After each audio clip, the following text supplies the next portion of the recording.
But I'm learning about Jefferson. They all have their different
Test.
Hey, Jay. Hey, Jimmy, did this go in your table? Yeah. It looks, yeah, no, it's pretty beat up. Get a whole more stuff.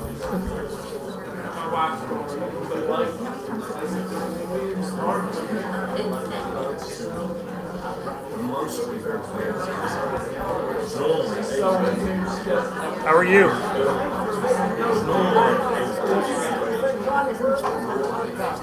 I got both. Thank you.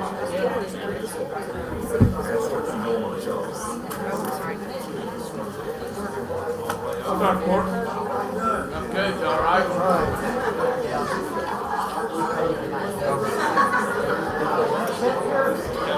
See, we're not your courthouse.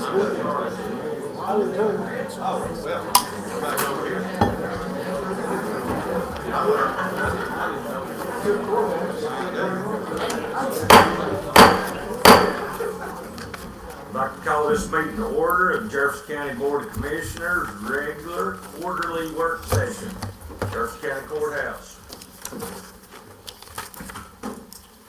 Mr. Clerk, would you please call the roll? Commissioner Hudbaker. Here. Commissioner Norton. Here. Commissioner Joe Coleman. Here. Commissioner Patterson. Commissioner Brooks. Here. Commissioner Lowe. Commissioner Snodgrass. Here. Commissioner Byrd. Here. Commissioner Johnson. Here. Commissioner Seals. Here. Commissioner Solomon. Here. Commissioner Blevins. Here, sir. Commissioner Douglas. Commissioner Bales. Here. Commissioner Ronnie Coleman. Here. Commissioner Dockery. Here. Chairman Carmichael. Here. Commissioner Walker. Here. Commissioner Reed. Here. Commissioner Thomas. Here. 17 present.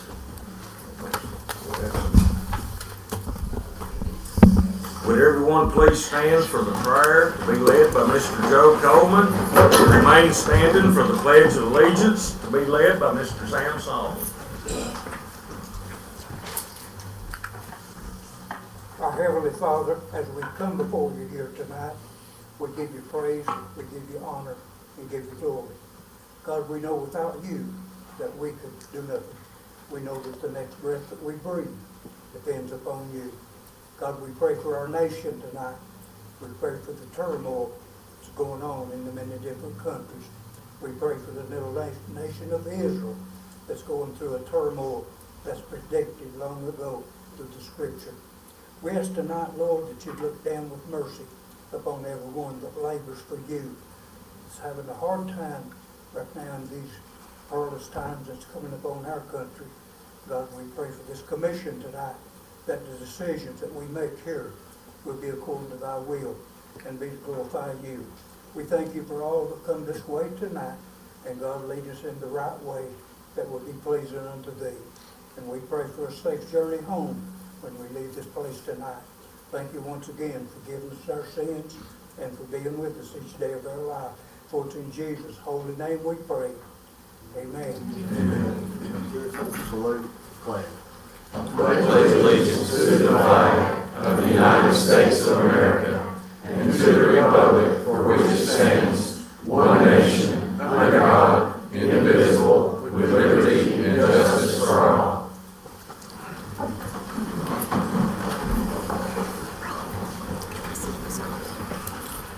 I'd like to welcome everyone out tonight. We're going to start out this evening with proclamations. Hometown hero William P. Paul Hickman. Next week. Be at your voting meeting. Next, we have a proclamation honoring Mr. John Neal Scarlett. For those of y'all that's not aware, he passed away in February, and we will be replacing him.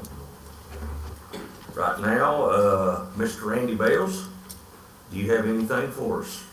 Yes, I've thought high and low what we can do, use, and be down there, and I'm gonna bring Aaron Lovely, who's down there, as my recommendation for him, for John Neal's position. Aaron's grew up here in the county, local. Aaron, you'll tell us about yourself, what you want to say? Sure, yeah, I won't take up too much of your time. I appreciate Come to the podium, please, sir. Sorry.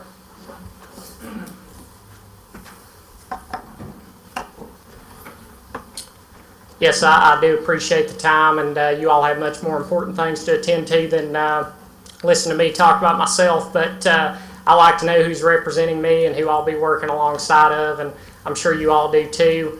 I'm a lifelong Jefferson Countyan, born and raised here. Went all the way through the Jefferson County education system, went on to UT and got a degree in animal science there, and since that time been farming full-time in partnership with my dad there in Newmarket.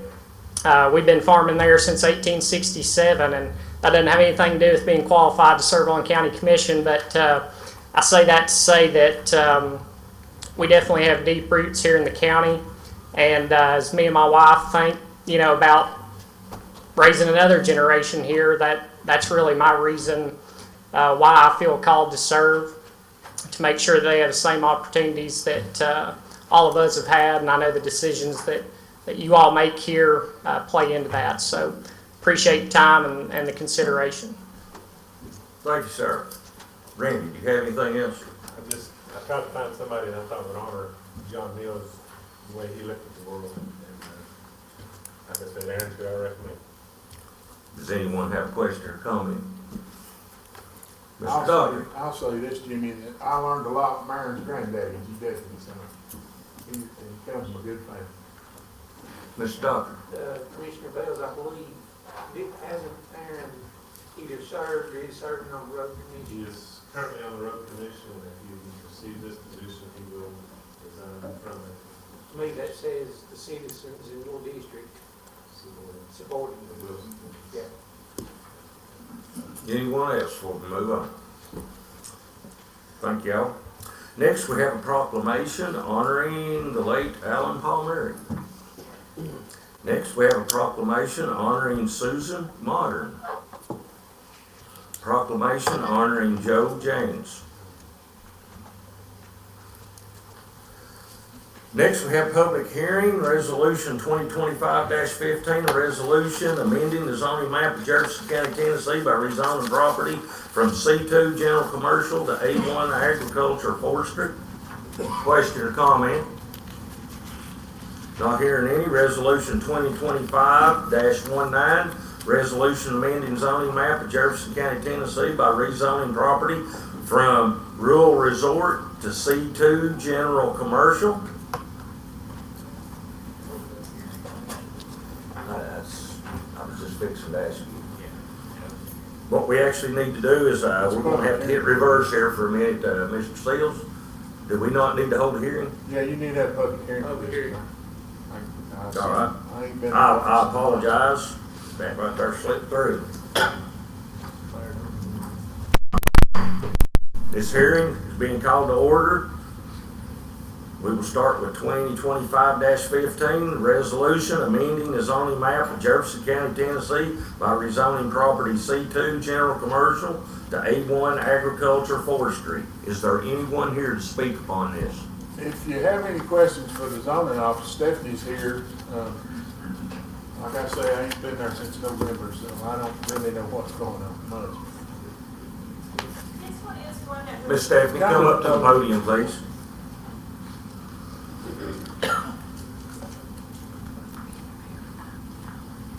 That first one is to amend the rezoning from C81 to C2 to A1.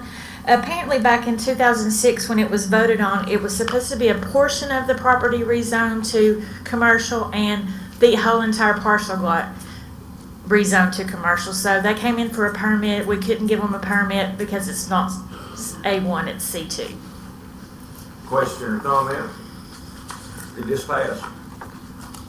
Yes. Thank you. Next, Resolution 2025-19, resolution amending the zoning map of Jefferson County, Tennessee by rezoning property from rural resort to C2 general commercial. Do you have anything to add? This one is Mr. John Hunt Morgan. He's here tonight if anybody has questions for him. He is asking for the front portion of his property. There's a map included with both rezonings showing the portion of property to be rezoned. And he is wanting to do commercial sales for boats and boat service on the property. Question or comment? And I've had no cause for against either one. It passed. Next, we have Resolution 2025-14, resolution amending the zoning regulation of Jefferson County, Tennessee to reflect certain prohibited uses and permitted uses in A1 and C2 zoning districts. Do you have anything to add? This is the one that right before I came in, they gave me a sheet that has some changes, so I'm not sure how we need to proceed on that. This is the one I took through, Planning Commission approved it. I took it through Dandridge, Jefferson City, they both denied it.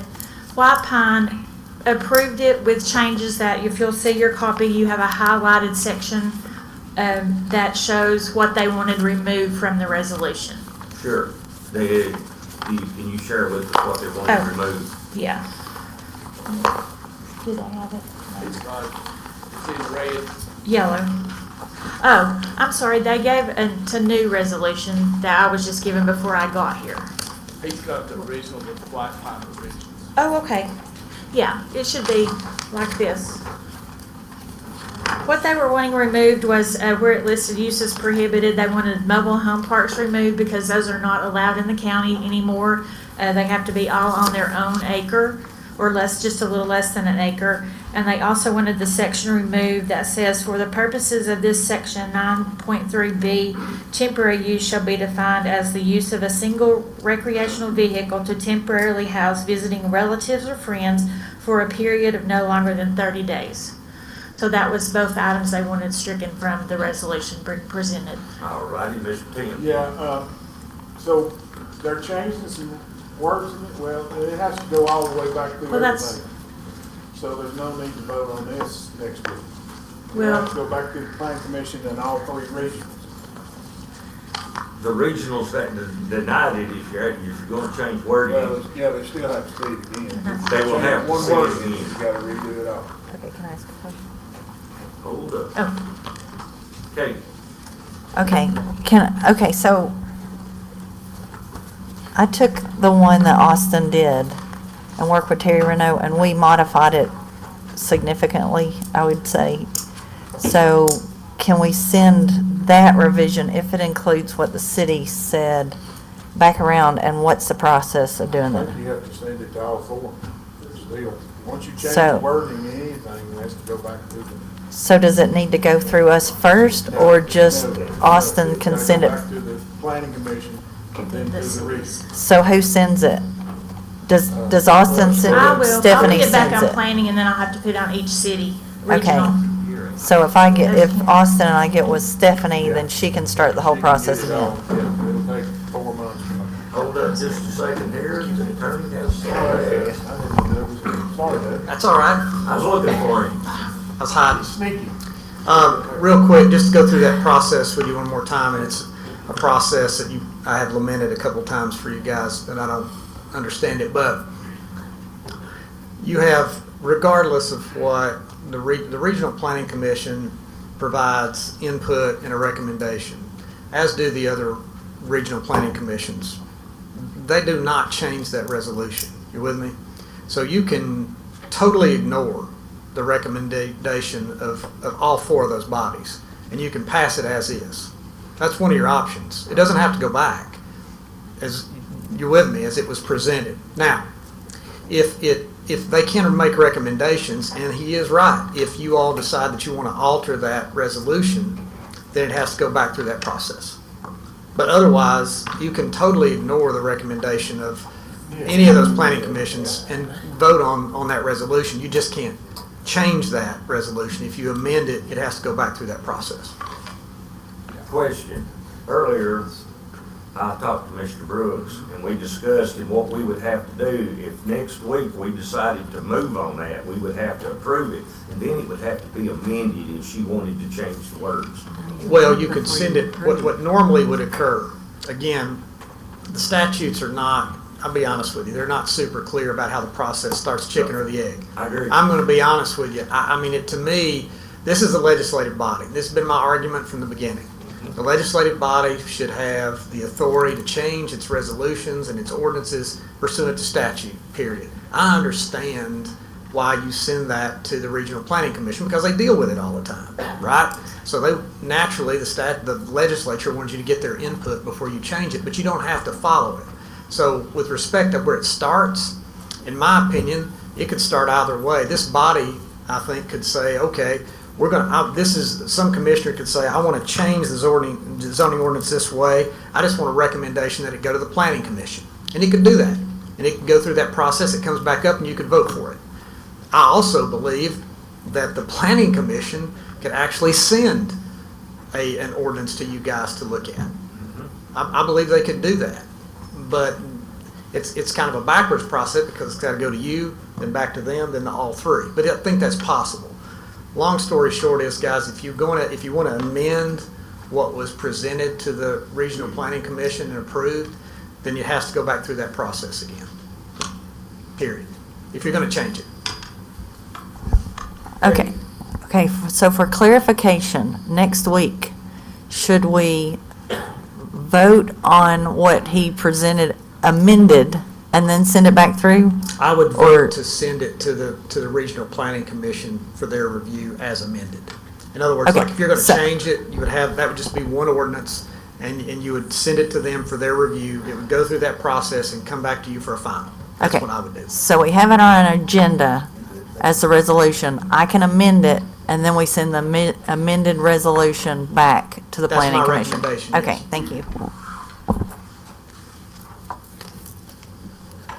Does anybody have any more questions for Ms. Stephanie? Not hearing any, Mr. Brooks. Mr. Chairman, I have reviewed the resolution as amended. I support it wholeheartedly, and I think we should take a vote next week to send this through the Regional Planning Commission. Sure. Question or comment? Not hearing any, we're going to move right along.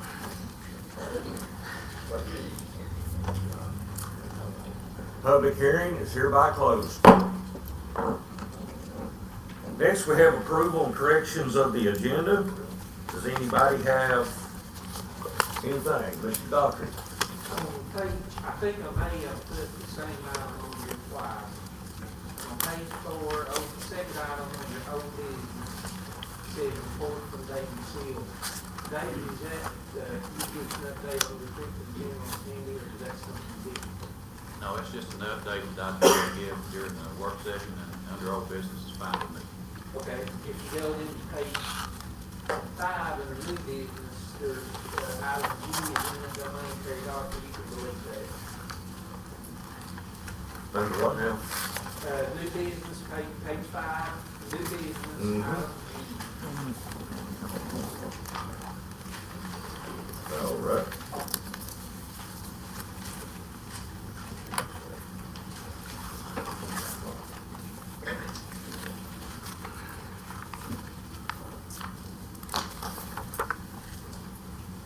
All right. We'll have minutes from a regular quarterly session of Jefferson County Board of Commissioners, Tuesday, January the 21st, in your packet. Next, we have appearance of citizens. So citizens, let's get it together here. We've got a pretty good lengthy list here, and let's see if we can get you through here. Ken C. Morton. Sir, come to the podium. You have 3 minutes. Shouldn't take that long unless there's some applause.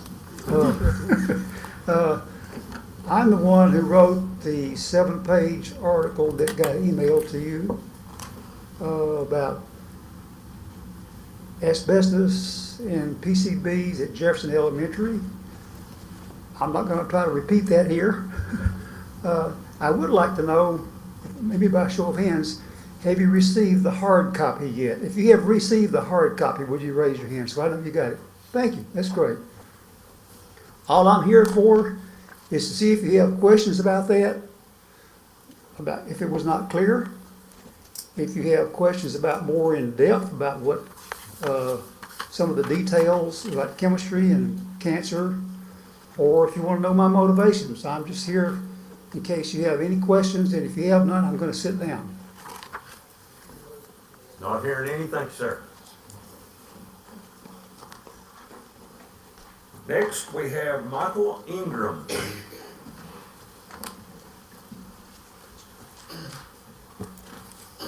How y'all doing? I live over on Black Road. There, a fella over there, he's trying to get a section of land switched from A1 to C2. And the people over there in the community's kind of wondering if that will change the property taxes or the land value if that happens. Does that how it works? Would anyone like to address? And is that going through, or, I mean, we don't know nothing about it, we just know there's a lot going on, we ain't heard nothing about it. Just hold on a second, Miss Stephanie, you have anything going about that? Come up, please. Haven't heard anything about this. That's an item we had on our planning commission last month, and they requested that he have a survey showing the amount of property that he was rezoning, which we do have now, and it will be on our planning agenda next week. So we'll be making that recommendation at the next county commission meeting. And that meeting will be which evening? Tuesday, the 22nd at 6. Tuesday, the 22nd, 6. Well, we've heard that there's been a couple of people talking against it. The thing about this is, this fella made his money and bought this land like the rest of us. He ought to be able to do whatever he wants to with it. As long as it don't affect us and keep my 75-year-old mama up after midnight, not only do I support him, if he knocks on my door, I'll go down and help him. You know what I mean? He should have every right that the rest of us has got. So you're in support? Absolutely, 100%. As long as it's ain't gonna make my taxes go up or my farmland go down. Well, That's what we need to know, his taxes right? will go up, and yours should stay the same. Well, then I'll be over there helping him dig a ditch if I can. They're asking for C2, but it's around a little over 12 acres total is what I have on next week's agenda. I did have to pull the sign because I didn't know the July date of the public hearing yet, so it's now being moved from this meeting to the next county commission meeting. So the sign will go back up this week. He's been working over there right smart while, and it's all what's he doing, what's going here, what's going there. It don't make no difference. It belongs to him, right? As long as it don't affect us in a negative manner, I don't see why anybody got anything to say about it. It's property owner's rights. That's right. Thank you, sir, for speaking. Thank you. Next, we have James Lance.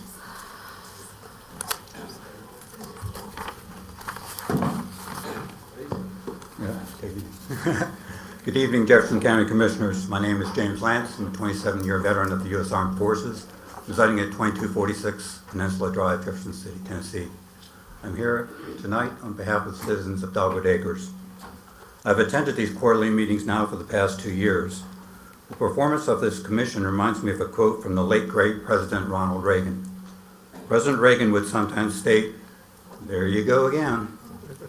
This sentence is germane to my impression of this commission, a primarily reactive body caught in the quagmire of putting out fires late in the fiscal year with limited options to close the gap between county operating revenue received and expenditures. From my perspective, the root cause of this problem is twofold. First, the county lacks a 5-year strategic plan. A strategic plan can help plan for and manage growth in our community. It can provide a much-needed roadmap containing goals and objectives, such as identifying new sources of operating revenue, as we've previously discussed, the mineral severance tax, and provide sound fiscal guidance to county departments regarding expenditures. As the author and angelic deacon Lewis Carroll stated, if you don't know where you're going, any road will get you there. This haphazard approach to government will produce painful consequences for our county and its residents. This point was made abundantly clear to the recent dramatic increase in property taxes, a measure that could have been precluded if the county commission had aggressively pursued new sources of operating revenue. In fact, even with the Commission's reinstitution of the lapsed wheel tax, as voted during the last voting meeting, the county still has a projected deficit. Secondly, I've witnessed numerous requests for additional manpower from various Jefferson County departments. These requests have been approved with little or no debate. My related questions to the Commission follows. Number one, are these additional manpower requests truly requirements-based? Of note, the Office of the Clerk of Circuit Court has made a coherent argument for the one person that he's requesting. Number two, has a manpower assessment ever been performed on the offices requesting additional personnel? Number three, what mission-critical tasks are not being performed due to the perceived lack of manpower? It seems ironic to authorize additional manpower and related salaries when the Commission can't approve cost of living increases for critical service providers, such as our sheriff's deputies. In summation, I have significant concerns regarding the future of our county. Commission members, please take note. Change is inevitable. You can either get out in front of it and manage it to the best of your ability, or you can resist it and suffer the consequences. Thank you. Thank you, sir. Next, we have Kara Campbell.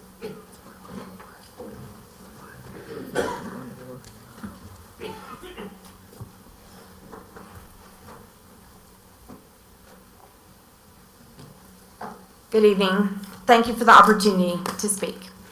Before you tonight, my name is Dr. Kara Ann Campbell. I came to you not only as a resident of this county, but someone who is deeply invested in education, safety, health, and the prosperity of our community. We are at a critical juncture, as you just heard, in the growth of our county.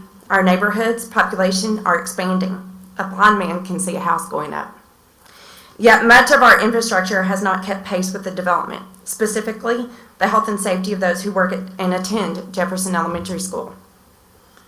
These are not just inconveniences or wants or upgrades. They're barriers to access, equity, and equality, the opportunity for an education of our future county members and leaders. I urge this commission to prioritize a comprehensive plan to improve our public infrastructures. This is not just a call for a short-term Band-Aid fix or a surface-level improvement. Putting paint on a pig is still a pig. This is a call for a long-term investment, one that reflects the needs of today and anticipates the demands of tomorrow. The benefits are numerous and well-documented. Improved infrastructure boosts local business, attracts investment. More importantly, it reflects our shared commitment to serving every member of our community, regardless of your zip code or your income level. Yes, some initiatives require funding, coordination, and long-term vision, but the cost of a wrong action is still a wrong action and very costly for future generations. Waiting until problems become a crisis is far greater. My granddad used to say, as a farmer, prior planning prevents piss poor performance. Ma'am, We must be you'll have to proactive. refrain right now from using that kind of language. Okay? Sure, I agree. We must be I quoted my grandfather, I apologize. Commissioners, you have been elected. You have the authority and the platform to respond and act appropriately. Let us be a county that leads with foresight, not one that reacts out of crisis or necessity, but an easy way out, a Band-Aid fix. I respectfully ask that you vote no to the renovation of Jefferson Elementary School. Instead, vote to fully fund a new building with a guaranteed improvement on top of it. Put that at the top of your agenda. After all, I elected most of you, and I support you to be wise with my tax dollars. Who among you would buy a car with a rebuilt title for less, slightly less, than a price of a brand new vehicle? Any hands? Not a one. So I wouldn't either. Take measurable, timely steps to move forward on a fully funded new building in Jefferson County that we can all be proud of. Ma'am, your time's up. The no-reno vote ensures that all voting taxpayers from Talbot, White Pine, the Plains, Newmarket, and Dandridge will not experience a historical, colossal waste of tax dollar money. Thank you. There being no applause in the courtroom, This will be conducted in an orderly fashion. Next, we have Marion Knight.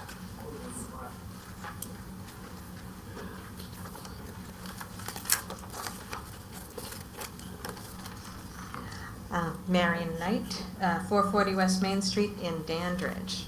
I'm assuming the wheel tax will pass next week. I understand the funds are needed to pay bills. But as you consider the wheel tax tonight, I would like you to also consider bringing back the two other proposed revenue sources, the mineral severance tax and short-term rentals. Both of these other taxes don't burden residents as the wheel tax does. And counties around us already have these taxes in place. If you watched the news report on the mineral tax closure in another county, you'll know that facility was closed because the selling price of the minerals dropped to a point where it cost more to get the minerals out of the ground than they could sell them for. So while you're discussing the wheel tax, please think about adding some other taxes that don't hit the budget of all county residents. Thank you. Thank you, ma'am. Next, we have Jody Newman.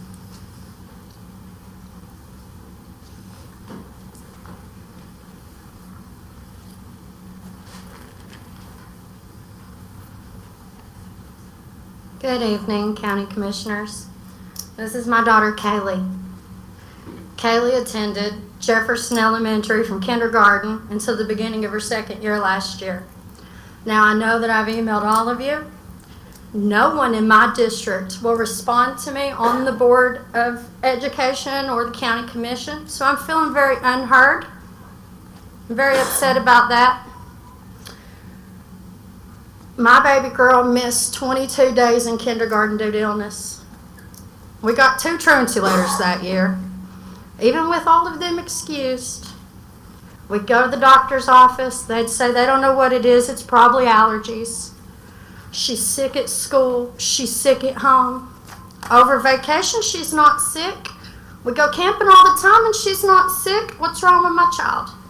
So then year 2 came along. That's when we really realized during her first grade year that something was wrong at that school. Because over the summer, she wasn't sick no more. And I live in Lakeland Hills. Those apartments are awful, y'all. If any place was going to make her sick, it's probably those apartments. But no, it was the school. She has no problems at home. She has problems in the school.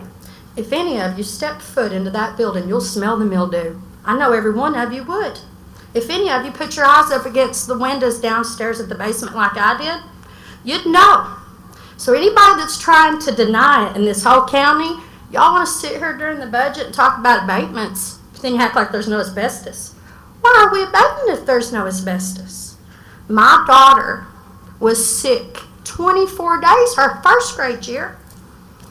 No known reason, just allergies. Nobody could find out why. Always negative on every virus. So then I start second grade year, find out her teacher has cancer. Since then, I found out a lot of teachers have had cancer. I know a teacher last year, over 100 cysts in each breast. And she's on that hallway. What would you do if it was your child? I mean, I think the parents should go down there and tear the building down, personally. But we're not going to do that. We're trying to do this the right way. And forgive us for our outbursts, because we're sick and tired of the school board not listening to us. So I listened to the meeting between y'all. One of you said that if it's that bad, pull your kids. Why are the kids there? They should be in portables. You should shut the school down right now. I did pull my daughter. There's 60 other parents. Go look at your data. Y'all are all business people. Look at the data. Thank you. Next, we have Mr. David Seal.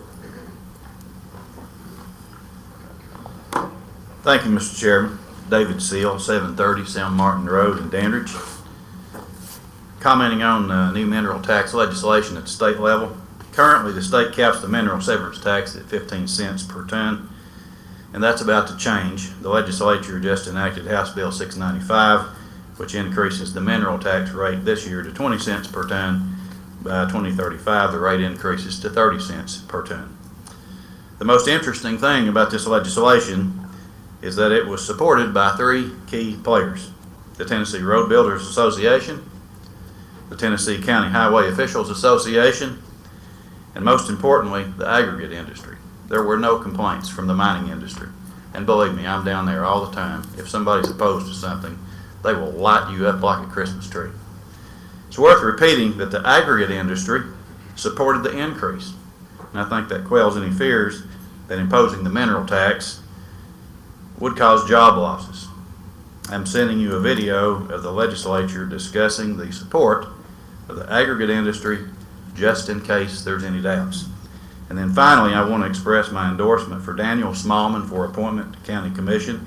Should he be nominated and confirmed, I believe he would be a level-headed decision maker and a solid conservative vote for this body. And then I'll add on to my script here, he did receive a substantial number of votes in the Republican primary in 2022, and I think that spells out that he also has citizen support in his area. Thank you again, Mr. Chairman.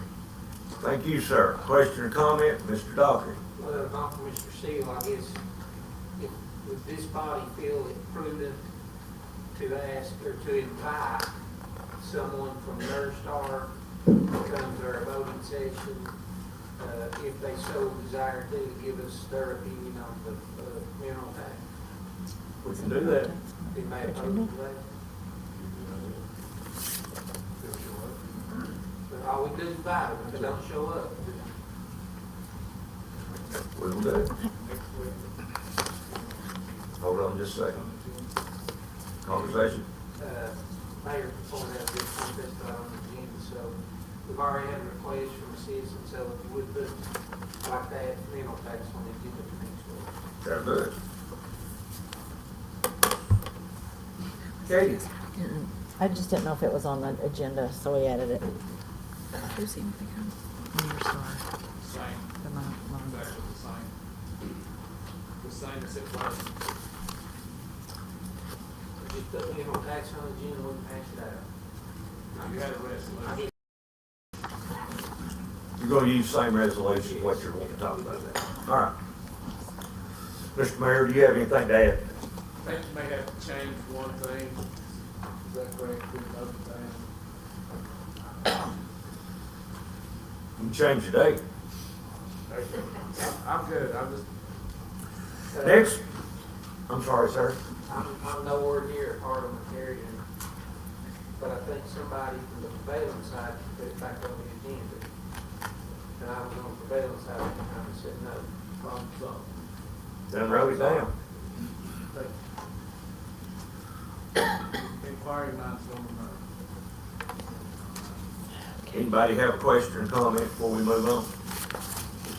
We will move on to, we'll have approval of notaries and bonds. Mr. Frank, do you have anything? I submitted some, and we've had several more apply since then, so I'll bring an additional list at the voting meeting. The additional list. Next, we have nominating committee. Where's my chairman? Right here. Mr. Sam. Animal Control Board, we nominated Bruce. I nominated Domestic Daglish. Is that right? Daglish. And the Library Board, Jennifer Stone King Stewart.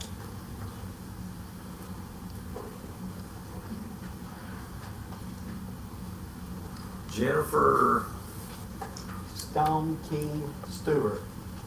And it is for June 25 till June 28. All right. Question or comment from Mr. Solomon? Not hearing any, we'll move right along. Mr. Mayor, you have the floor, sir. Thank you. You see my mayoral appointments, regional planning, Randy Bales, long range planning, John Johnson. I need to give you an update on the real estate transfer tax. As we're in budget time now. We've got overwhelming support all across the state. Almost every county supports the real estate transfer tax because that would give us 50% of what we collect back. It's passed every committee There's not been any oppositions. I do agree with what they wanted to require. They don't want it to go into the budget. They want it to be capital projects because you cannot predict from year to year what that tax is going to be. So it would be designated for roofing, police cars, ambulance, something like that. Capital projects that would help us on our budget.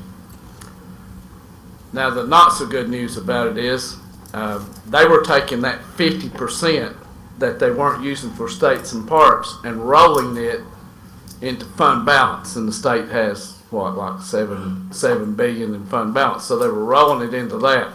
Once this issue came up, magically the governor used all those pennies for the state budget this go around, and now that money doesn't seem to be there. But I believe the legislature is considering doing something. Here's what I'm hearing now. It will not be the full amount. It will be incremental over the next 5 years to get to that point. So that's I wish I could tell you we're going to get another 1.2 million real estate transfer tax to help with the budget, but I don't know where it's going to go. Thank you. Next, we have mayor appointments. Mayor, would you hang out with us here for just a second? Regional Planning Commission Board Zoning Appeals. I believe your nomination is Randy Bales. Correct. And Long Range Planning Committee, John Johnson. Is that correct? That is correct. Question or comment for the mayor? Not hearing any, we'll move right along.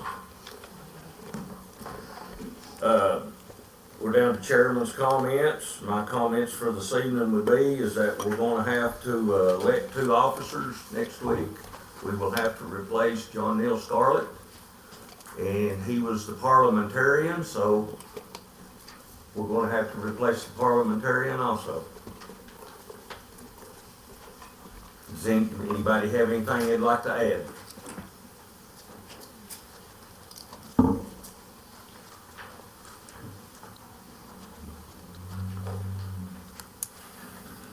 And that's all I have for this evening. We're on to other elected officials. Circuit Sessions Court Clerk Kevin Poe. Does anybody have anything? Kevin, do you have anything? No. County Clerk Frank Harrington, do you have anything, Frank? Highway Department Joe Patterson. Joe, you in the house? Do you have anything, sir? Question or comment for any of these? I got one for Joe. Joe, would you please come up?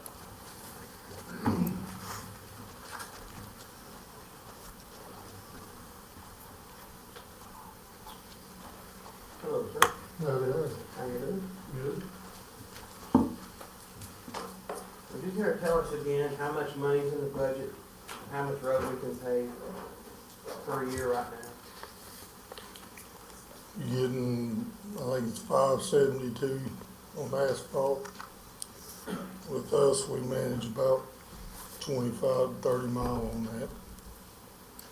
Okay. So, what was in the budget for it? The 500,000? You know, for the highway, for highway paving. My point is the mineral severance tax would 100% go to that. That's my point. If we can't pay the mileage now, I mean, I think that's what we said. What would that be under? What's that called? Asphalt, I guess? Yeah. Liquid asphalt?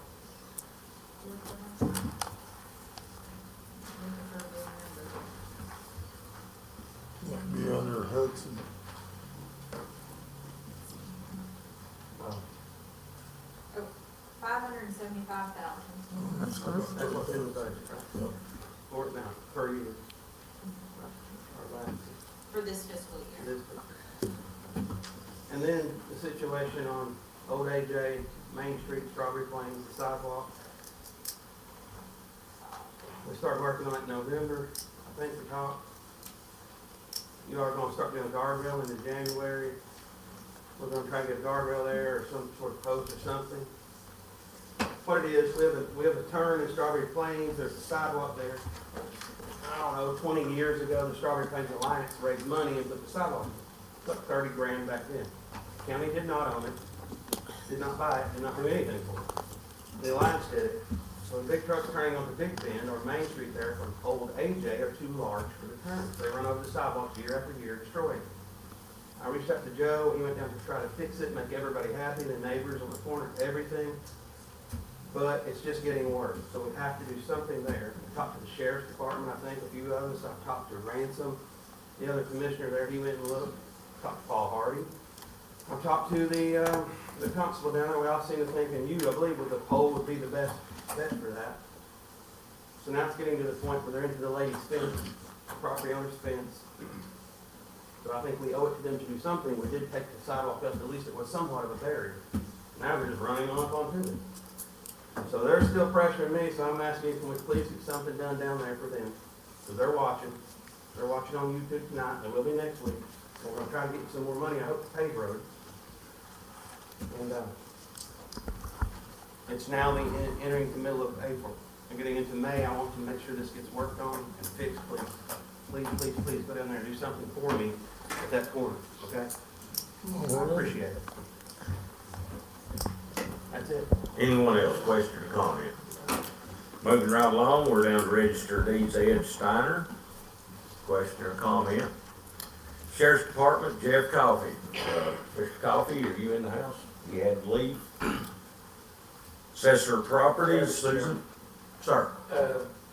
I know Sheriff's not here, but if possible, I know we're going to have in the budget, there's money for ambulances and patrol cars, and let me say up front, I'm all for keeping good equipment for emergency vehicles, but I know especially in the past on ambulances, there's been times that we donated an ambulance to another county for them to use, which begs the question, if another county can use it, why couldn't we use it? So if it's possible by next week, if not, it can wait till the next quarter, but I'm curious to know if we have an internal policy that guides us on when it's time to replace a patrol car, say such as the policy says the patrol car is projected to reach X number of miles by the end of the fiscal year, then it should be replaced the following fiscal year. And then number two, I'm curious if there are state guidelines on when to replace them, and if so, what those are. All right. Anyone else? Yeah. Well, I'll just go ahead and say, when we get down to ambulance, my request to be the same on ambulances. Very good, sir. Next, we have Assessor of Property Susan Gass. Question or comment? County Trustee Jennifer Bowling Hall. Let's see, Jennifer. Jefferson County Constable Jacob Thompson. Next, we have County Attorney. You have anything, sir? Now we're on the Department Director reports. You have a report from Building Inspector Rob Wilson. Question or comment? Not hearing any. Sanitation Department, Mr. David Galt. Your request to speak, sir. Come forward.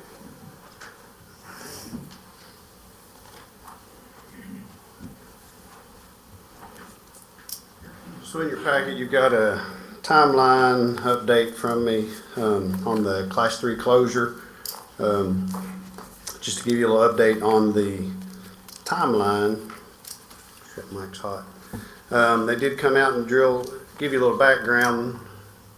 2.5 years ago, to put a new cell in, we've got to find out what the makeup of the ground is underneath. We did a series of borings, 13 of them. Bored down at least 60 foot or better, trying to find water, bedrock, what type of soils are down there. There ended up being one that the state did not like. That's the one we talk about here that we're having to re-drill. So we had to re-drill 4 holes to find the extent of what they didn't like, to find out what was down there. They did end up getting that drilled. They had to put piezometers in them, which means they have to measure the groundwater for a series of 3 readings over the course of a month. So now we're sitting for a month waiting for those readings. All that information will then send back to the state. If they accept everything and we're all good, at that point the plans still go to the deputy director, who can request us to change anything they want us to change. And then it'll go to the director who can request us to change anything they want us to change. So we're still a little ways out. Once we do get an approved set of plans, then we have to build the cell to be able to reopen and start collecting waste back in that. We still have been collecting waste, but we are filling what little bit of space we had. We're filling it, getting pretty close. So we should be all right. Still be able to keep collecting what we are collecting, but it's going to be close. To construct that cell is going to be expensive. My estimation is we're in the $300,000 to $400,000 range. Our goal is to bid that out and have a contractor work with us to where we could do it. We've done them in the past, but we've had a lot more time to do them. It just takes us a lot longer. So we would bid that out so that we would work in conjunction with the contractor to get that cell constructed and get going. So reality is we're probably eating the rest of this calendar year before we could probably get back open. And those are just estimates based on how long the state's going to review and what all else they're going to require. The other two items on there, I'm just hearing a lot of grumblings out in the public, and I just want to address those. We did have on that class 3, there's a stormwater pond. We have to increase the size of the current stormwater pond. The current stormwater pond was installed in the 90s.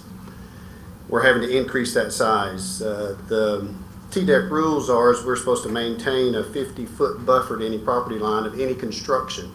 Trash has to be 100 foot, but any construction of anything else has to be 50 foot. The berm of this pond would encroach inside that 50-foot buffer. It doesn't leave our property. It just encroaches on that defined 50-foot buffer. The state requested that we get an acknowledgement from the landowner that we're encroaching on that 50-foot buffer. They signed it. They didn't have a problem with it. They acknowledged it, and they were good. I'm hearing somebody's telling me that they're hearing that we had some sort of impropriety by an engineer out there. We've been with the same engineering firm since the inception of the Patterson landfill, the current landfill. The primary engineer who started the project is still with LDA Engineering, who's doing it. They've cycled through a few associate engineers who do most of the work. And we've just recently lost an associate engineer that we've had for about 2 years. He moved on to another company, so the LDA assigned a new associate engineer to our account, and he's taken over, and everything's still continuing, moving forward. So that's kind of where we're at right now, and we're doing the best we can. Question or comment from Mr. Dalton? Thank you, sir. You have anything else to add? That's it. Thank you. Next, we have Department of Education, Mr. Tommy Arnold. Sir.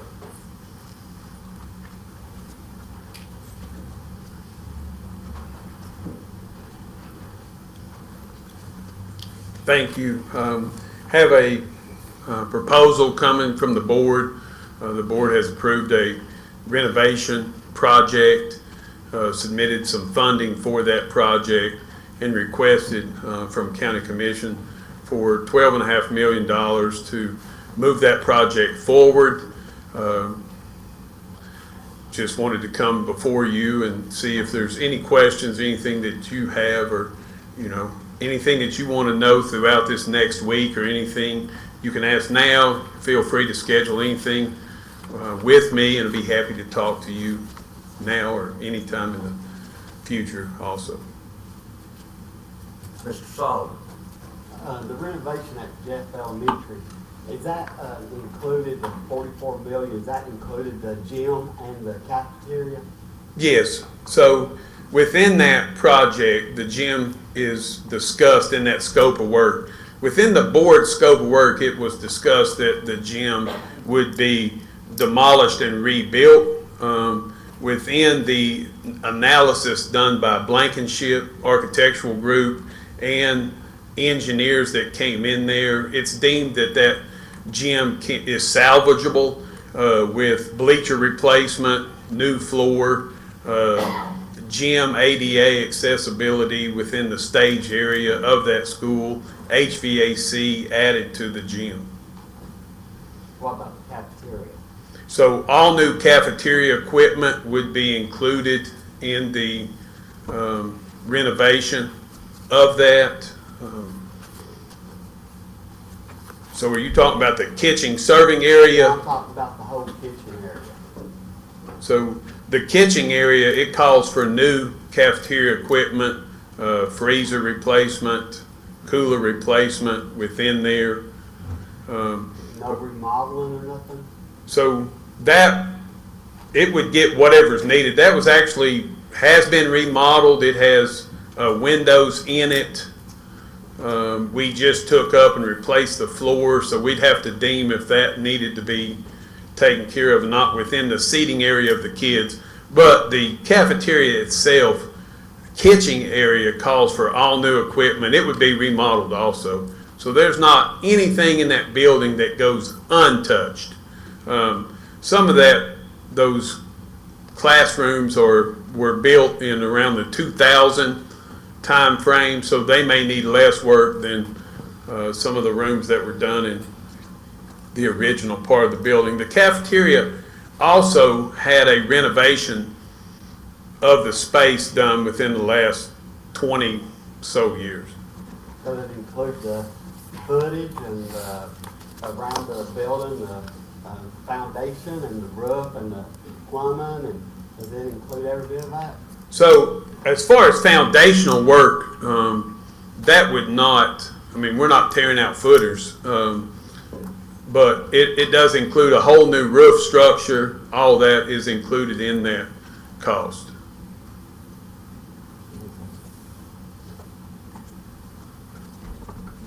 Are you done, Mr. Sullivan? Yes. Ms. Jenny? I know I've attended a lot of meetings with the school board and school county commission, and when I first left teaching and became a county commissioner, I previously taught at Jefferson Elementary School many moons ago before I taught for Dr. Arnold at Dandridge Elementary School. And I asked for county commissioners to tour all those buildings, and Mr. Arnold set it up so that all county commissioners could tour every single one of those buildings. There were about 5 commissioners that showed up. That went to all the buildings, and we toured Jefferson Elementary School more than once.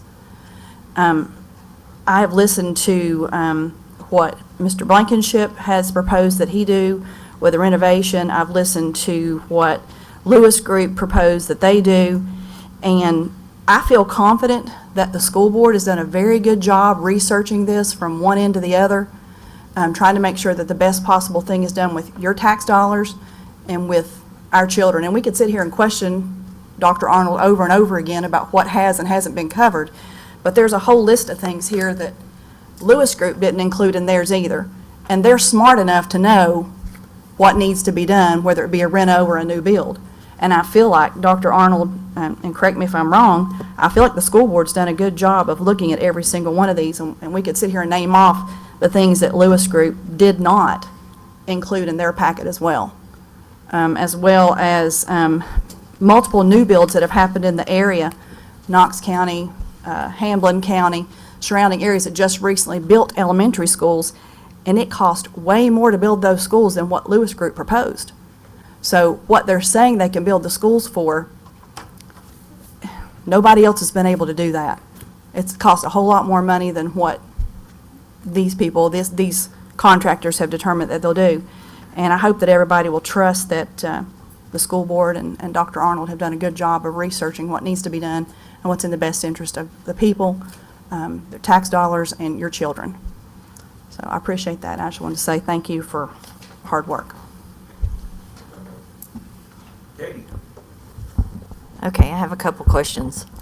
And I don't know if you know the answer to this, but somebody asked me before, the foundation, does that have any rebar in it? Does anybody know? Within the plans, it does show rebar within there. I can't tell you if it was put in there during that time frame, but within the plans, the blueprints, it is in there. So like on your bridges, on the bridges we're having to replace in Dandridge, my understanding it's because the rebar doesn't hold up, which I don't know. Do we have an analysis to know if the rebar in the foundation is structurally adequate? Way out of my league. I do believe that bridges have a different, exposed to elements versus in the ground is different, but you'd have to bring somebody before you that's a lot more knowledgeable about that. Okay, and can you explain to us what the renovation was like at Piedmont for the students and the staff versus the difference of what it's going to be like at Jefferson? Because I know this is a much more major renovations and there's more hazardous material per se. And can you walk us through what it was like for those students and staff there versus what you perceive it will be for Jefferson, and also what would happen if during the abatement over the summer, if the abatement's not completed whenever that started, what happens to the kids and where they go? Sure. So, looking at Piedmont, only the middle section was considered a heavy renovation. The wings had been remodeled in 2000, so we didn't have to address windows. We didn't have to address electrical service. So much of that building was moderate renovations, tearing out ceiling grids, replacing HVAC, but not having to cut a lot of electrical. But it still causes a disruption, distraction, having to move people in and out. So that does occur as part of a renovation. I'm not going to sit here and tell you that there's no distraction. Renovation is a messy job whenever you're trying to do something with hundreds of people in the building. So we have to work around that, and that's just part of it. We quarter off any sections to prevent students from coming into areas. And the renovation, the abatement is not done whenever students are present in the building. Same thing at Piedmont. We tried to abate everything in the summer, but there was times whenever something was located and found that contained asbestos or could possibly contain asbestos, and we had to wait for a period to address that, such as fall break, Thanksgiving, Christmas, spring break, that first year of renovation, to be able to dig into that item that needed abated. So it is difficult, it is messy, it is time consuming, but we went through that at Piedmont, about a 2-year deal, and came out with a great product and was very successful. My bottom line is that Jefferson Elementary needs something. They need a better facility than what they have now. Okay, I got another question. Are the floors asbestos, and will you have to change out the plumbing at the same time the floors are up? Like at Piedmont, did you have to change out the plumbing at the same time when you were doing the floors, where this would take longer when you get in there? Right. We changed out, so in the middle section, we changed out all the plumbing. So in the Jefferson Elementary School renovation, we would change out all the plumbing that is existing to the building whenever it was built in. And that's going from the urinals all the way down through the school out to the main sewer line would be replaced. And there is asbestos considered in the floor tiles. Those 9x9 tiles are considered to contain asbestos. So at Piedmont, that was an area where in the center section we had to do some abatement, and we had to pour back concrete, and then we left an unfinished surface for about 4 to 6 months until that flooring got done. There was a little bit of a transition. It was the thickness of a piece of tile between that and the concrete until that project could get completed. So that did occur in the hallway. So as we would phase a project of a renovation, that all those aspects have to be considered, thought through of phasing those. We wouldn't want to go in there and abate something, flooring that was going to be 18 months until it was replaced. So we would want to phase that in. Okay. And you may have said this, will all the wiring be replaced too? My understanding is there's huge electrical upgrade there. So all the electrical within the, I don't know about what was done in 2000.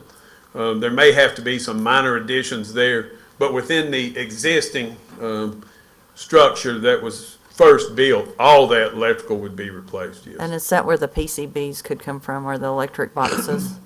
There's some talk about that. I'm not an expert. A lot of that came from light fixtures, which in 2010, a lot of light fixtures were replaced. If you remember, there was a train lighting renovation that was done, and a lot of those fixtures were replaced in there. Okay, and my last couple questions. Classroom size, new versus old, what's the difference? And technology, would it be the same, new versus renovated? Yes, so classroom size is very similar at Jefferson Elementary School, with the exception of 6 classrooms. 6 classrooms are small classrooms. So as we would enter a renovation project, we would take into account that these classrooms are smaller, not put a large scale, maybe it would hold a special ed resource room or speech rooms or RTI rooms, not a 5th grade classroom that's going to hold 25 kids. So we would have to take all that in consideration. But there are 6 classrooms that's around 725 square feet, which is roughly 100 square feet shy of what we would want for our classrooms. And technology.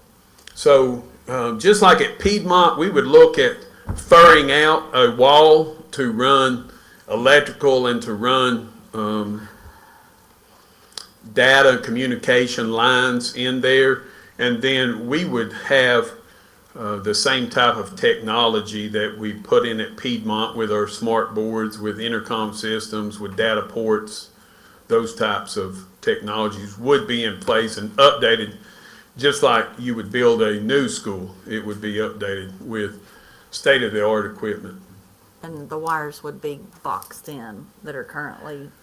The plan is to hide as much of that as we can to decide, as we've had initial discussion, talked with, through that first analysis of the school, and, to figure out where we need to run the major technology equipment, lines, electrical, fur that wall out to be able to hide those main wires that run down into the classroom. So all the wires in the classroom would be hidden?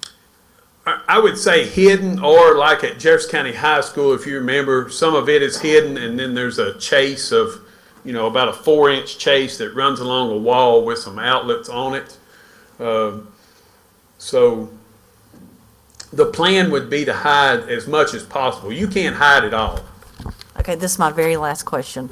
The windows, will the windows stay the same in the classrooms, because I know they were debating it in the school board meeting before, or would the windows be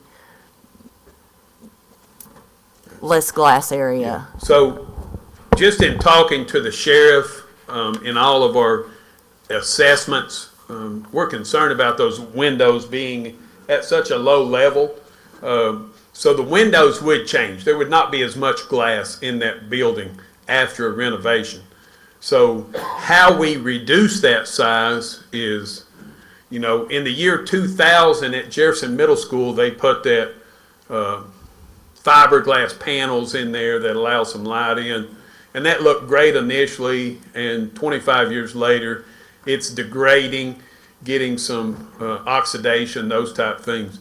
So we've talked about some believe that's called spangle glass, and how we hide certain things and reduce the size of that window while still ensuring that we have good security, good energy efficiency, whether that's blocked up and reduced openings or whatever. It will be less glass after a renovation. Thank you. Anyone else question or comment for Mr. Tommy? I have a couple. Hello, Director. Hello, sir. Restaurant's looking great. I like what y'all are doing down there. I like the playground. I like the gate you got up in the back. We've addressed the people using the garden. The safety is paramount, so that's very important, especially to our school children. So we protect them more than anything else in the bank or anywhere else, any stores, and I guess we're failing, aren't we, in that regard. But thank you for what you're doing down there. It looks good. I noticed that the handicap parking got painted. Thank you very much for whoever did that. And it's looking nice. Thank you very much. That's all I got for you. Thank you. Thank you. Thank you. Had a lot of fussing over it, but it Well, was good. Thank you. we try. Mr. Blevins, is your microphone on? Turn it on, please, sir. I'm sorry, you're doing a great job at Restaurant. Thank you. It looks better. Thank you, Paul. Thank you, Danny. Thank you, School Board. And it is a hard decision. Sometimes the good decision isn't the most popular one. But and I've been on the island of no before alone too. It's okay. You're doing a good job. Mr. Tommy, thank you for coming. Thank you. Next, we have emergency communications. Justin, does anybody have anything? I got something for you too. I'll turn the mic on. May I, Mr. Chairman? Oh, you don't have to get up. I just want to remind the commission. Podium, sir. I'll make, speak into the microphone, please. Hello, sir. Hello. We'll hurry up. This week, April 12th through the 18th, is National Public Safety Telecommunication Week. You all are some of the best in the business. And I've been on both sides of that too. I know. And it's great, and thank you for what you all do. I would encourage all of you all to stop by and say hello or email them or say thank you. Thank you very much. Pass it on. Thank you. Thank you, sir. Next, we have emergency medical services. Brad Phillips. Anybody have anything? Mr. Brad? All right, doctor, you're up. No, I just knew there were some questions last time, and I think you had some questions just a few minutes ago. I was in the back on the phone, so. Yeah, well, just, do we have an internal policy on, that guides us on when to replace an ambulance? If we do, could we get a copy of that next week? And could we get a copy of the state guidelines for replacing an ambulance? Okay, so there are no state guidelines for replacement of ambulances. Okay. There are requirements, regulatory requirements, as they reach certain mileages of how often they have to be inspected for maintenance issues and roadworthiness. So that is a state EMS rule. After they go over 200,000 miles, they have to be inspected every 6 months. That's the only requirement as far as replacement.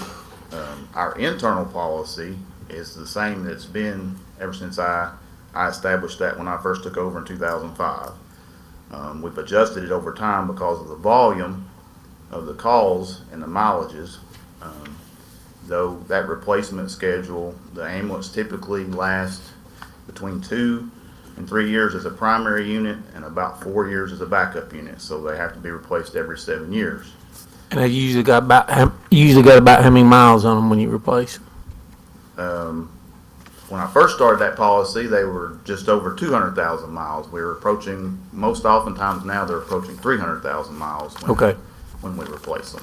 Well, you've answered that. Thank you very much. And I can guess certainly provide you what I use as a guideline if you need it in writing, but that's what I use. I don't, but if other commissioners do, they can ask. But I guess it's at the last meeting, and I'm sure you can answer this without giving us anything in writing. I believe when we had 7 ambulances, the protocol was when 2 went into service, the ambulance at Station 4 got pulled towards the center of the county. Is that to only 2 ambulances available for traffic, then the two zones that are covered are Zone 1, which is the New Market Jefferson City zone, and the Danridge zone. When does the ambulance from Station 4 get pulled? How many ambulances have to go into service before the one at Station 4 gets pulled? It just depends on, so we've got trucks all over and they're constantly moving, so it just depends on who is on calls and who's not. So I can tell you, when we get to level 2, zones 1, which is New Market, and zone 2, which is Danridge, which are our two busiest zones, are covered. When we get to 3 ambulances, the next zone that's covered is our next busiest zone, which is zone 3, which is the White Pine area. Well, I know years ago you gave me a written document that says when ambulances start moving. Yes. Do we still have that document? Yes, it's been slightly adjusted, but it's on the fly. It's still that way. So the busiest zones get covered first, and then we roll it out as we get ambulances in service. Can you bring us your most updated copy? What I'm really getting at is with the addition of ambulance, 8th ambulance, does that help keep an ambulance at Station 4 more? It does. Typically in the past, and I can tell you, after 12 p.m. on certain days, we have 9 ambulances on the road now. Okay. Because of their staffing. All that is in an effort to try to keep that ambulance over there as much as possible, and it has kept it over there. I've not done the data in the last 6 months. At one point, it was leaving them over there another 25% longer per day. Okay. But for the benefit of those in the audience, if you're wondering, and you correct me if I'm wrong, we got 4 ambulance stations in the county. Station 1's in Jefferson City behind the hospital. Station 2's in Danridge next to the rescue squad. Station 3's in White Pine, and Station 4's in Chestnut Hill. Is that correct? Yes, and during the day, there are 3 ambulances, well, actually 24 hours a day. There's 3 ambulances operate out of the New Market Station. During the daytime, 2 out of the Danridge and 2 out of White Pine, and 1 in Chestnut Hill. Okay. But then we scale up in the middle of the day for peak times on that as well. So it does leave that ambulance over there more often. If you want, for an example, you take, for example, today, by 9:50, the ambulance was over here because we had 7 emergencies within about a 45-minute stretch. We start out with 7 ambulances at 8 a.m. in the day. So, you know, we turned around, had an emergency over there. It took us 30 minutes to get there, just because we had 7 ambulances and we had 7 calls at the same time, so, or relatively within the same period of time. So I will echo your comments that we had some great dispatchers because they had to handle all those calls all immediately while Sheriff's Department, Police Department, and all that was going on. So we rely on them heavily. So. And I'll say the same thing for your paramedics. Chestnut Hill Fire's been on numerous calls with them. They've all been professionals. Tell them they're appreciated, or I appreciate them. Thank you. Any other questions? Question or comment from Mr. Yes, sir. Brad? Ronnie? What kind of effect is it bringing on the ambulance service as far as wait times at the Knoxville hospitals? It does impact us pretty heavily at times. So if you're not aware, the ambulance doesn't automatically get a bed when we take you into the emergency room. If their beds are full, our crew is kind of held hostage, so to speak, with the patient on our stretcher because there's no nursing staff or no bed to put them in. We have to continue our care even inside the hospital. We have had patients that have changed their status while on our stretcher. They went in with minor issues and began having an MI while on our stretcher, waiting for a bed in the emergency room. It is not uncommon for us to wait at a Knoxville hospital sometimes for 2 hours with the patient on our stretcher waiting on a bed. That's 2 hours that ambulance is not back here taking care of our citizens in Jefferson County. I was the president, now I'm the vice president. We keep swapping back and forth of our Regional Directors Association. We are in constant communication, I'll use that nicely, with the hospitals in trying to get our ambulances back where they belong. Once the patient is on their property, it's actually their responsibility. It's no longer our responsibility to care for the patient, but we can't just dump them in the floor because that's unethical and unmoral, in my opinion. So we do our best to continue that care instead of just setting people in a chair and running off and leaving them there, which is well within our right to do so. It's just not morally right, not the right thing to do. We do our best to stay in constant communication. We have our longest wait time within the last, it's gotten better in the last year, but our longest wait time that we've had to leave an ambulance at a hospital has been 4 hours. That is a third of their 12-hour shift that they've spent sitting waiting on a bed in the emergency room. So it is a constant problem. If you have any contacts in management at any of the hospitals, tell them to get your ambulances back to Jefferson County because that's what you're paying for. And I will gladly support you. Anyone else, question or comment? Thank you, Mr. Phillips, you're doing a great job. Next on the agenda, we have the environmental Tom Carter. I believe Tom's here tonight. If you have anything, call his office. Finance Director, Jessica Elder. Do you have anything, ma'am? What y'all do? Does anyone have a question or comment? Well, we'll move right along to Health Department. Jennifer Gilbert, question or comment? Jefferson Park, Roger Minnick, question or comment? Office of Aging, Arleta Brisbane, question or comment? Soil Conservation, David Jesse. Tourism, Lauren Hurdle.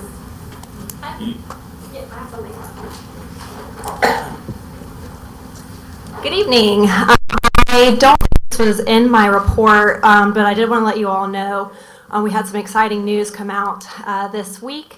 Cherokee Lake will be the host for the Bassmaster Collegiate National Championship. This is the highest level collegiate tournament that happens each year, and I was incredibly honored to be selected to be that host this year. It's going to have an amazing impact for our community. So it'll be July, I think, 10th through 12th. And I really invite all of you to come out and see this great event. So, any other questions? Anybody else? Yeah. I don't expect you to be a lake cleanup expert, but do you see any impact on the fishing tournaments with the lake cleanup going on and the debris? No, that's a great question. My little staff and I have been working with TVA, and for every tournament that we do, we coordinate with them on what are safety zones, what are off-limit zones, and try to keep our anglers safe. There's massive barges, as you all know, traversing the lake throughout the day and evenings, and so we've been coordinating with them. TVA, TDEC, TWRA have all given the green light that Douglas Lake is back open. This is incredible news for us because if that report was to come back and not be favorable for us, it would be a huge detrimental impact to our tourism industry here in Jefferson County. So please let everyone know that it's open for fishing, it's open for boating, water recreation. It is business as usual for Douglas Lake this year. Anyone else? Thank you. Thank you. Next we have UT Extension and Ryan Brown.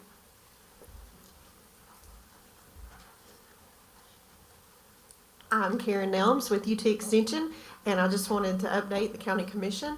I have taken on a role at the Eastern Region as an interim 4-H program leader for East Tennessee, and in the meantime, the university has appointed Ryan Brown, our Agriculture and Natural Resources agent, as interim county director, so he will be kind of filling in a little bit. And this is our new agent, Miss Catherine Colson, and she wants to introduce herself because she has all these wonderful programs that she can teach, and she's looking for audiences. So she teaches anything about human development, co-parenting, nutrition, and staying healthy. So look for us at the Extension office. We're glad to help you with any programs that you need.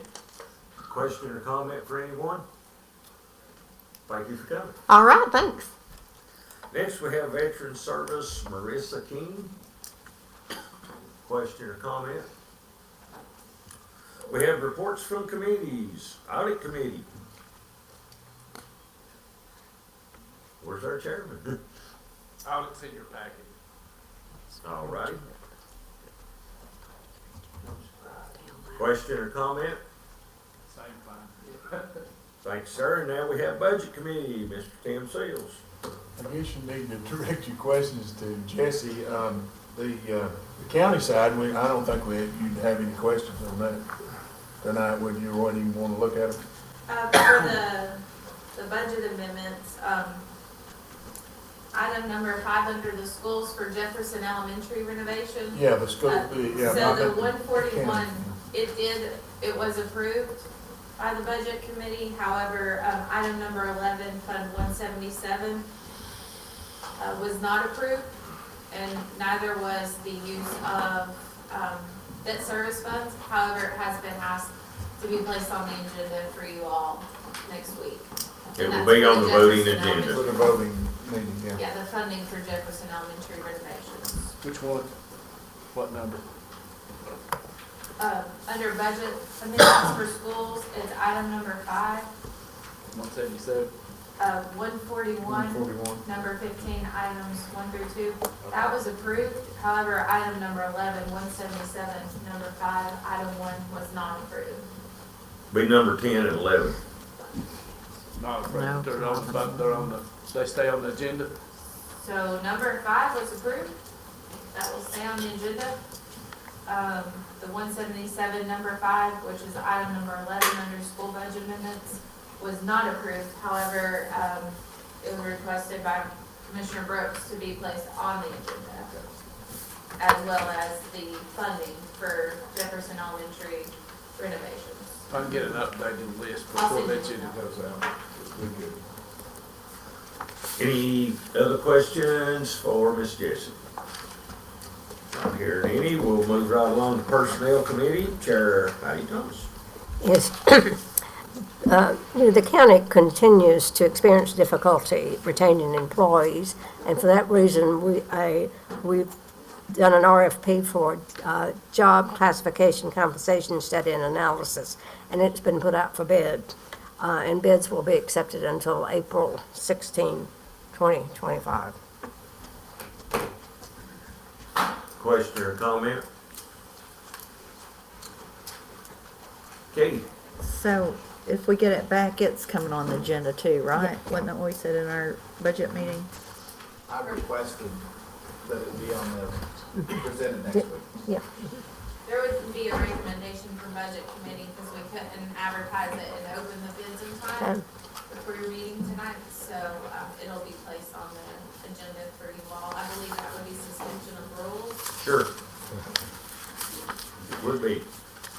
Question or comment? Is that okay? Because you're up next. Okay, on Long range planning. plan, there's a copy in your packet of the community engagement survey results, but Commissioner Snodgrass is going to give us a brief presentation next week, and we'll go over the summary of that. Oh, and so before it was presented to the commission, but we didn't file it in the record, so we'll just need to make a motion to accept what the company gave us just to go into the county records.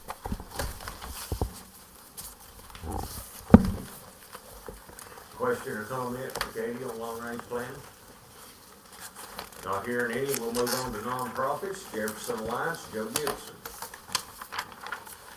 We have the Jefferson County Auxiliary Radio Emergency Services, Jake Harris. Question or comment? Companion Animal Rescue Education, CARE. Question or comment? Jefferson County Chamber of Commerce, Ms. Sheila Wiggins. I believe she has left us. We have Fire and Rescue, all the fire departments from Bainbury, Chestnut Hill, Dandridge, Jefferson City, Jefferson County Rescue Squad, Kansas Talbert, Lakeway Central, New Market, Parrots Chapel, and then White Pine. Question or comment? Direct that towards the fire departments. Next we have the libraries, Dandridge, Jefferson, Parrot Wood, and White Pine. Question or comment? Not hearing any, we're down to Safe Harbor Child Advocacy Center. Is there anyone here for that? And we have Safe Space. It is 8 o'clock, so we normally take a very short break at exactly 8 o'clock. We will start back with old business. We stand in recess, 10 minutes.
Be seated. That one don't work. Just go to the box. Next on the agenda, Resolution 2025-09, a resolution authorizing an additional motor vehicle privilege tax, providing for the deposition of proceeds thereof. Commissioners Huffaker and Dockery. This is a second reading at a regularly scheduled meeting. Is there a question or comment? Ms. Katie? I'd just like to remind everybody it requires 2/3 vote for the majority, and I hope that everybody will support it. It's $35 that goes to public safety, sheriff's vehicles, EMS ambulances, fire department rescue squad funding, also capital for public education and public highways. The people who are currently approved and enrolled under the Tennessee Property Tax Relief Program are exempt with proof of documentation from the trustee's office, so it gives a break to the poorest of the poor, and it'll go on the referendum in 2028. And I would like to encourage everybody to please vote for this wheel tax to help us with the budget. Anyone else, question or comment?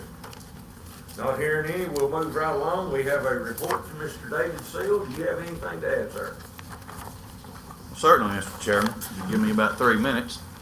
Looks like some people left who's gonna miss my good news. I'm giving you were kind enough to help me with an eminent domain, and I'd like to give you a report on it since you helped me financially and since we've had great success with this. I'm going to read this from a script just so I don't ramble, so if you have any questions at the end, I'll be glad to address any. Don't let anyone tell you that county resolutions don't make a difference at the state level. Since 2017, you've made 4 resolutions on eminent domain. As a result, 4 bills have been enacted to limit the power of eminent domain in Tennessee. The most recent bill fixed the last really bad piece of eminent domain statute. You're going to get a big package of information from me that will substantiate everything I'm going to tell you. And here's what we have accomplished.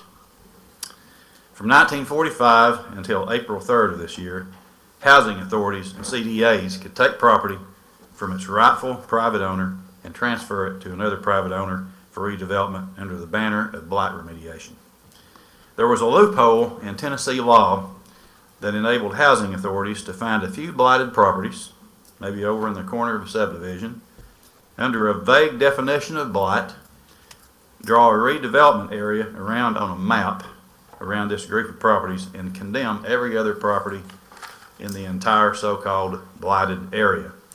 The potential for abuse was off the scale, and this has been abused in one case involving 2,500 properties down in Hamilton County with only a smattering of blight involved in it. So they were able to blight and condemn a huge swath of Hamilton County just because there was proximity to blight in a certain area. All of this came to a halt on April 3rd when Governor Lee signed Public Chapter 114. And here's what it does. It deletes the entire code section on blighted area and replaces it with a narrow definition of blighted property. That protects hundreds of properties within a redevelopment area. Only the blighted ones can be taken, except if you're going to build something like a fire station or a school or something that's public use nature. It redefines truly blighted property. Under the new definition of blight, property must affect the safety of a community and have specific unresolved building code violations. Meeting that standard for a forced taking will be a tall order now. The Act also gives property owners standing in court to challenge forced acquisitions for blight remediation, and that's something entirely new in Tennessee law. It encourages negotiated property sales, kind of like we'd have to do in the free market if we're going to buy property in redevelopment. For those acquisitions instead of forced takings, it gives authority for the creation of TIF zones to pay for remediation.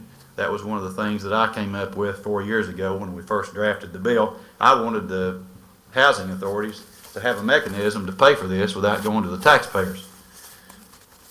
It authorizes grant funding for redevelopment and requires negotiated purchases outside of blight takings, reducing the financial burden on the taxpayers. It eliminates forced takings for agricultural property under the guise of blight. And finally, and most importantly, it separates property takings into two categories, one being blight remediation and one being public use. I knew that if I could ever get those separated, I could trigger some protections on some of the other bills that we've got passed before. And we did. I'll give you examples. I'm not going to put you through all that tonight, but I'll be happy to give you some examples of that. And I saw something this year that I've never seen in 9 years working with the legislature. I'm going to tell you a few of those because they're important to us and they're certainly important to me, and it was shocking to see it. We had organizations all over the state. TCGC, that's the Tennessee Constitutional Grassroots Coalition. The big ones like Tennessee Stands, Knox for Liberty, East Tennessee Freedom, and a whole bunch of others all jumped on the bandwagon. They all called me. They all saw the legislation, and they all promoted it, and they all worked on it, some of them day and night. I was in the hallway in the legislature. I had multiple people come up to me who had taken off work, either that day or taken off work 3 days. They heard about the legislation. They drove to Nashville on their own time, spent their own money staying overnight, their own transportation cost. They came down as citizens to lobby this. It was that important to them. I had a group call me from Scott County who had set up a phone bank to work this thing. I had a critical vote in committee the next day, and they called me from Scott County and said, we're running a phone bank up here. We're lighting up every legislator in that committee. And I've never seen that before. We had 22 House members sign on. That means that 25% of the House of Representatives signed on to the bill. That's never happened before. I walked in one senator's office. I'll just tell you who it was. It was Senator Stevens. I had tried for 2 weeks to get an appointment with him. It was not working. Over and over and over, his assistant and I were getting to be good friends because I was trying to get an appointment with him. One day I was in there, the very last day before the vote. He was in his office. He said, David, come in here. I walked in. He said, I'm voting for it. We don't need an appointment. Then he signed on to it as a co-sponsor in the Senate. Representatives Faison and Farmer signed on early as co-sponsors, and Senator Seal also co-sponsored it. And the mayor here has graciously offered to send out thank you letters to all those people who have helped us with this critical property rights legislation. And I want to thank you all for helping me too. I couldn't have done it without your resolution, which they were all talking about. I would have had to have spent my own money. You all were gracious enough to give me a few coins to pay for the gas in the hotel room, and I really appreciate it. And with that, I'll be happy to answer any questions. Question or comment? Not hearing anything, thank you, sir. Next, we have new business. We have 6 resolutions, 16 through 22. That is surplus, dispose, and or donate. Is there a question or comment to any of these? Not hearing any. Eminent domain has been struck from the agenda. Meeting schedule for the County Commission, 25-26. That will be up next week. Katie. In our packet, which I didn't look at it, there's a copy of the Tennessee County Legislative Body's 2024-2025 survey that's put out by CTAS, and it gives summaries on how all the counties, their meeting schedules, how many commissioners they have, how many their county population, how they're compensated, but the frequency of the meetings. And so I'd like to put a motion where we go back to our old schedule where we used to meet 4 quarterly meetings, 4 monthly, and maybe a special called. So I don't know, do I have to? That'll be up for grabs next week. Okay. Make a motion. All right. I just think we will function better if we go back to our old schedule for a while. Mr. Brooks. Mr. Chairman, I completely agree with Ms. Huffaker that we need to go back to our old meeting schedule, 8 months a year. Thank you. Anyone else? Not hearing any, that will conclude. Hold on, Ms. Janet. Same. Same? Yes, I Only agree. comment is same? Same number, yes, we need to go back to the old number of meetings, yes. Thank Thank you. Does anybody have anything in the announcements? We will have a beer board. Hang on just a minute, Mr. Doug. For the beer board, Mr. Doug, do you have something to add? Joint meeting on Wednesday, County Commission School Board. Yes, Wednesday. Thursday, excuse me, Thursday. What is it, Wednesday? I thought it was Thursday, and when you said Wednesday, Yeah, no, I think you're right, Thursday. It's Thursday. 6:30, Freshman Academy. Your hosting. I'll entertain a motion to adjourn.